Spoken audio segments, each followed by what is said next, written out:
Joining me now is the Democratic Representative Stacey Plaskett of the United States Virgin Islands. She serves on the House Ways and Means Committee and was an impeachment manager for the ex-president's second trial. Thank you for being with us, Congresswoman Plaskett.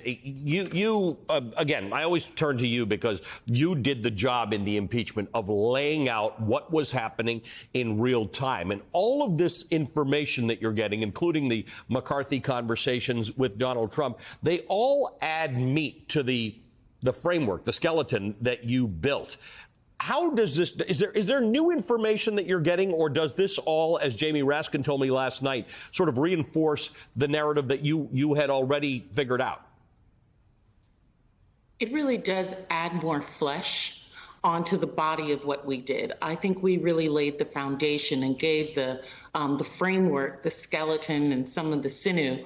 But I think what we're seeing now is the real parts, the inner parts of what was happening in the minds of individuals, such as Donald Trump, such as Kevin McCarthy. I mean, remember, we had a huge discussion with the Republican side about whether or not to bring in the statement of Herrera Butler, who stated that McCarthy told her that Donald Trump bared responsibility, and the conversation he had with Donald Trump.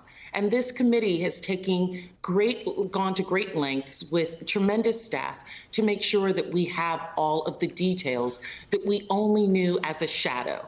It was a shadow before, and now it's coming to light.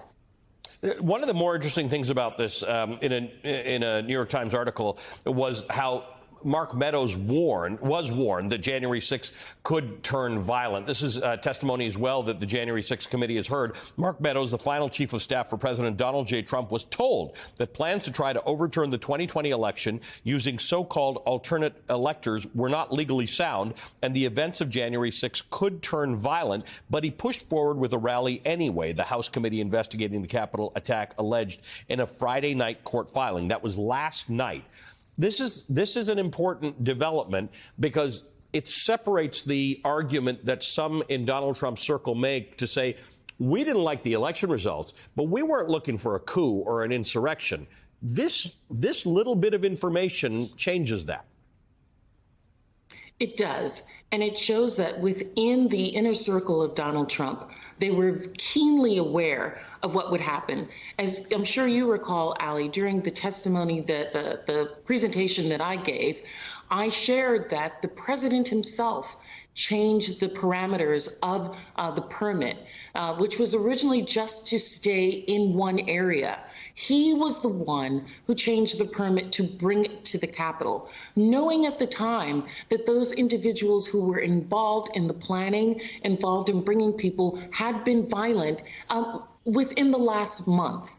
And so the recognition that there was going to be violence was not anything that was outside of the realm of possibility, under legal parameters. I mean, it was, beyond a reasonable doubt that violence was going to occur when you give the speeches that the president gave, along with the parameters of the permit and the parties that were involved in it.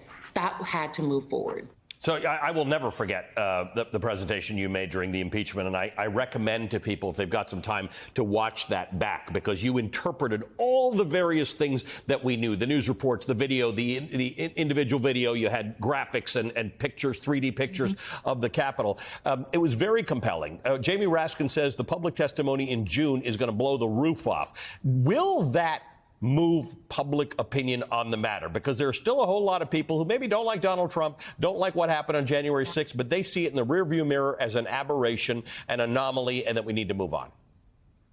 I'm hopeful that the American people, when they saw how involved the president was in knowing that there was going to be violence and actually attempting to overthrow a democracy, right, by staging a coup with his military advisors. When that evidence comes, I'm hopeful that it will awaken many people who have not wanted to be awake as to what's happening. But at the same time, I'm hopeful that the American people will recognize that many of my Republican colleagues, most of them, are cognizant of this as well. well, and that they deem their leadership and their power and their positions more important than they do the American people. We've seen this in their tax scam, ready to give money to the rich and take it away from middle class and average Americans, to overthrowing a government if it means that they can stay in office. They're much more concerned with themselves than they are with everyday Americans.